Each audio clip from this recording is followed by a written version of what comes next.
Hello, everyone. My name is A.Gamble. She, her, hers pronouns. I'm excited to meet you all. It seems like I'm the newest to this crew for this class, so I'm excited for that. Thank you for welcoming me in. I'm looking forward to getting to know each of you. I am in the Educational Leadership Doctoral Program. I'm actually coming back after about 2.5 years in a leave of absence status. So I'm getting my feet wet for this first class back in again, and I couldn't have picked a better group or instructor, so I'm excited. In full transparency, I've had 7 unexpected medical concerns and issues that have resulted in 7 surgeries in the last 2.5 years.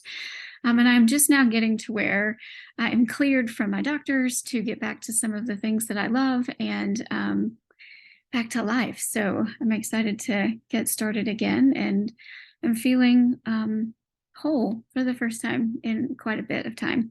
So prior to my leave of absence, I was about 2 years into the program, so I still have a good number of classes left to go. And in my day-to-day work, I am an associate director for residential learning. That's within Clemson Home on campus. I see myself as an educator. I work a lot with curriculum and competencies for our residential staff on campus. So undergrad, graduate, and full-time sort of fluctuate between the 3 depending on the season. And all of those processes that I work with for recruitment, selection, and elevated learning are all based in competencies and curriculum. So I love the work that I get to do in developing our students and helping them grow in their positions. And sort of parlaying what they're doing on a day-to-day basis into next career steps for them and how to utilize that past their career goals. So that is my research interest also, and it was a few years back, but I'm coming into this semester having experienced a lot in the last 2 years of my own personal growth and change. And so my lens is a little bit different. And our world has changed a lot with the pandemic and other focuses being brought to light. And so I'm taking a critical look, I think, at what I want to continue to focus my research on and study deeper going forward. I still have a great interest in the development of our students and staff, so training and selection and recruitment, and particularly how to best assist or ensure success for students as they begin their career paths. So I have a little bit more exploration to do before I nail that down again. Who am I as a human being? I am a daughter. I have 2 siblings, so I'm a sister. They're both younger. I'm an aunt. I have a niece and 2 nephews, and they bring me great joy. I am a dog mom to a 15-year-old Chihuahua Cocker Spaniel mix, which doesn't sound all that cute, but let's see if I can show you a photo of him.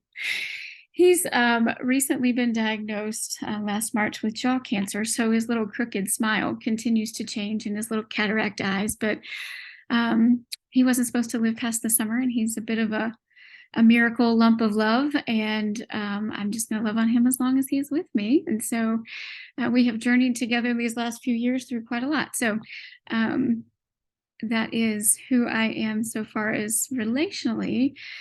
Great friends, great folks at work. Thoroughly enjoy those relationships with people. I do what they all call bake love. And so that is baking and cooking a lot. I enjoy that. I've done cakes for weddings and birthdays. I've donated them. I've sold them. Floral design, event planning, those kinds of things have always been sort of in my wheelhouse as things that I have loved to do. I am a sunset lover. I've agreed to myself that I'm going to spend more time outdoors this year. I feel like the pandemic has kept me in and my health has kept me inside for a while. And so I need to reconnect and get back outside more frequently. That would be spending time in my garden. I love gardening. I love canning. I do jams and all the butters, apple butter, etc. So perhaps I will bring some to class to share this semester. When I think of what is a contemporary college student? My frame of mind honestly used to go directly to our traditional undergraduate student. Um, and I think that perspective has changed. Our non traditional students, I'm not even sure we really call them non traditional students anymore. To me, that name doesn't really feel fitting. Um, but sort of both sides of that coin, the student that um, is younger in age is often my focus in my work because I do, like I said, work directly with undergraduate and graduate students. So they are typically the 18 to 24 age range. Um, but there are many, many things I think that have shifted in the last 3 years that make me wonder if this contemporary college student is anything like the contemporary college student might have been 3 years ago, much less 6, 9, 12 years ago. And so I'm interested in learning more of what this generation needs about the expectations and value they have when they come to college and whether we can meet those needs. The mental health that they are experiencing, but also less stigma in asking for help and resources, and our community on campus not being able to meet all of those needs that are sort of coming out of the woodwork now. I've always been there. I think just the stigma has kept some from receiving those sorts of resources. Um, and I think a bit about um, the entrepreneurial mindset of this generation and how do we meet that in the job opportunities that we have for students, and how do we help them parlay that into careers, and why would they choose a college education over something that they create for themselves and make more money doing something on TikTok, right? Like, how do we help them in that space, and provide not what I perceive to be valuable, but what do they perceive to be valuable? So I'm fascinated by some of the things that our students are asking for and needing, even so far as work-life balance. In my undergraduate years, I would never have demanded some of the things that our students are not just asking for, but are demanding at this point. And how do we meet those needs, and still balance the work that we would have to do? Our department has strategically changed the name of resident assistant to residential community mentor next year. And we've done a full-on search this last fall for filling those positions already. And our position description changed drastically. One position, and we broke it into 3. But we had a landslide of students apply to that new role and current staff that wants to stay in that role going forward. So I'm fascinated that it tells me we're doing something right, but how do we do more of that?